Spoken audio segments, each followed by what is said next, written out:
What's up, guys? Way too darn early for me, seeing as I normally work nights, so I'd rather be in bed.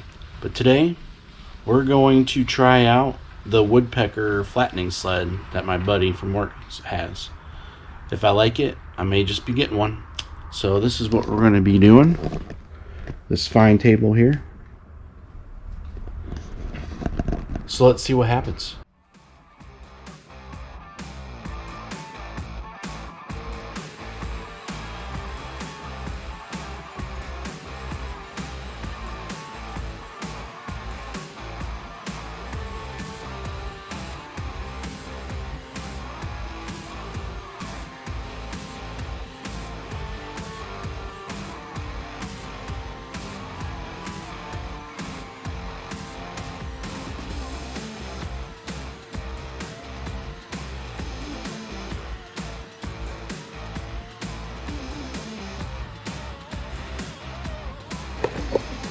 So do I love the sled?